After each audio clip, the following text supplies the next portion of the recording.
mag-start. Naku mga Mars, magsaing na muna kayo. Ilang gatang ba ang sinasain nyo? Naku, damihan nyo na. At magluluto tayo ng chicken humba. So, ito na po ang ating mga rekado. Rekado para sa ating chicken style humba. Meron tayo dyan, chicken.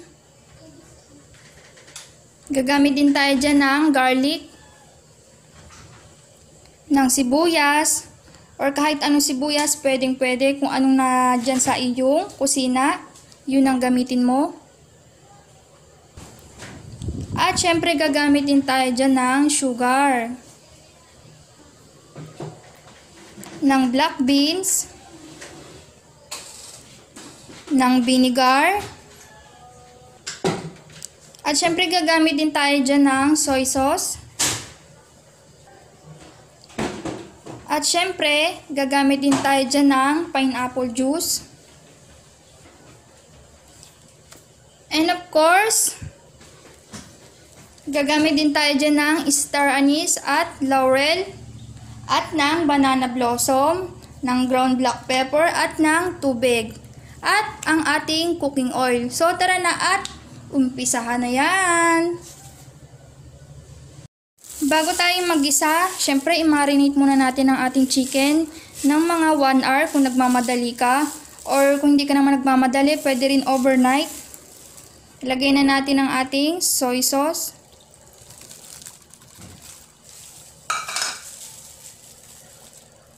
Ang ating pineapple.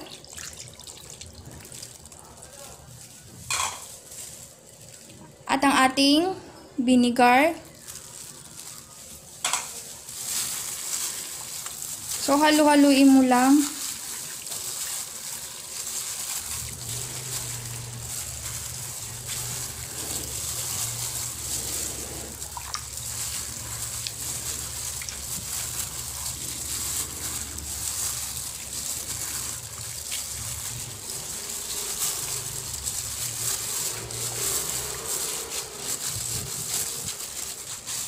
So, ayan, marinate for 1 hour.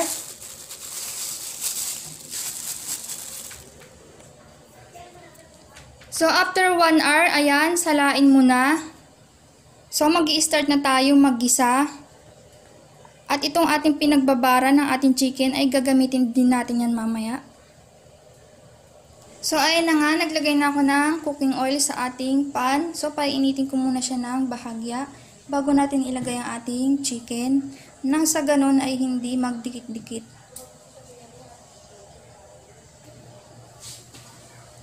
So, okay na yan. Pwede mo nang ilagay ang ating chicken. Ipa-fried muna natin siya ng bahagya hanggang sa mag-light brown. So, ayan, pina-fried muna natin ang ating chicken bago tayo mag-isa.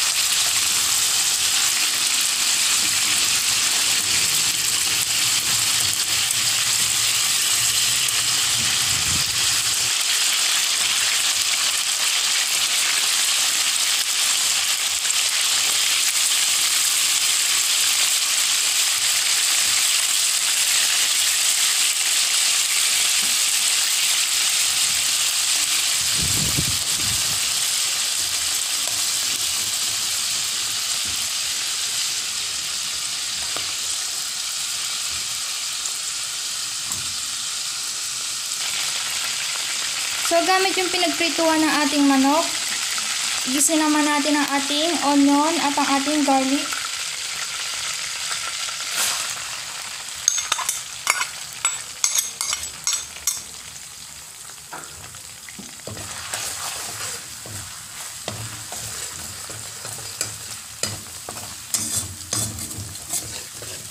Yung mga nanikit sa ating kawali, nakakadagdag din niya ng sarap para sa ating chicken humba.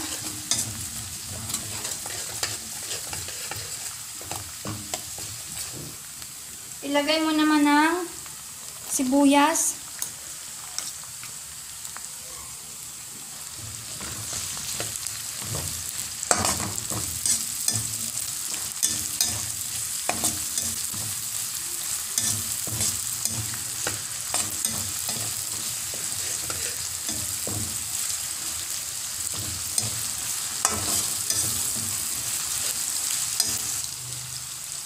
So, ilagay mo na ang ating chicken.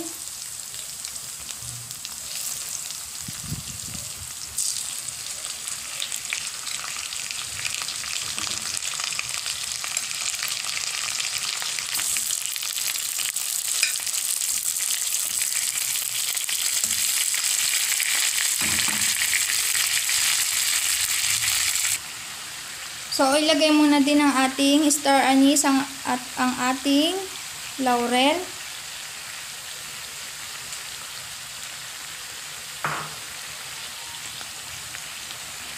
Lagyan mo na din ng paminta.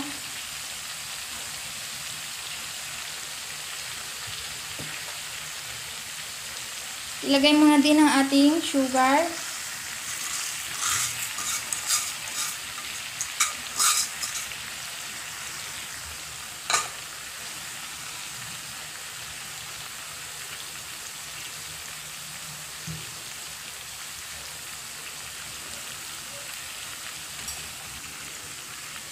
Ibuhos mo na din ang ating pinagmarinitan sa ating chicken.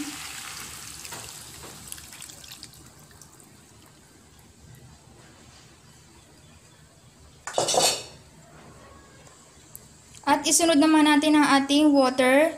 Yung ayon lang sa dami ng iyong chicken.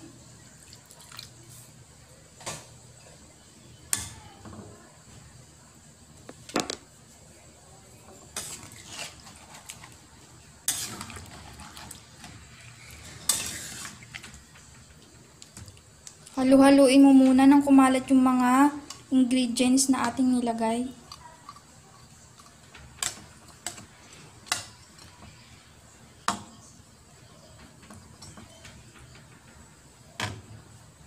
Mamaya ilalagay natin ang ating banana blossom at ang ating black beans. So, pakukuluin muna natin siya at hahayaan lang ng mga ilang minuto. So, ayan, after kumulo, hinaan mo na ang apoy mo ng low fire hanggang sa siya ay lumambot. So, tatakpan ko muna ulit siya.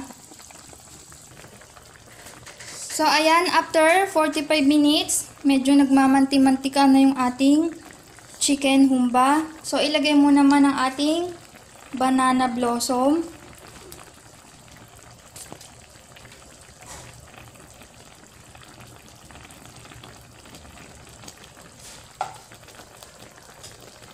So, haluin mo muna.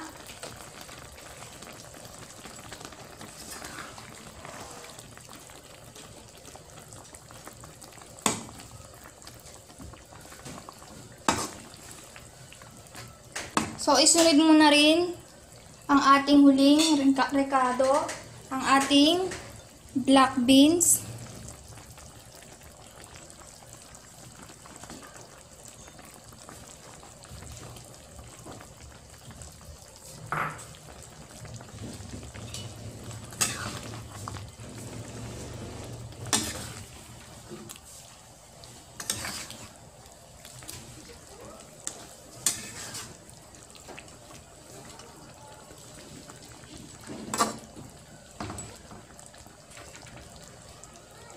So, hayaan mo muna siya ng mga 5 minuto.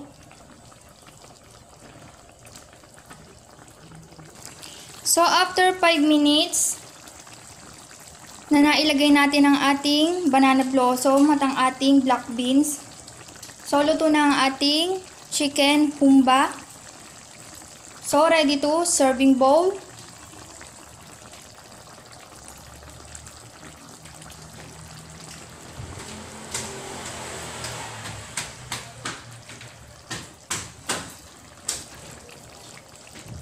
Ating chicken style humba. So, after 1 hour, chibuga na.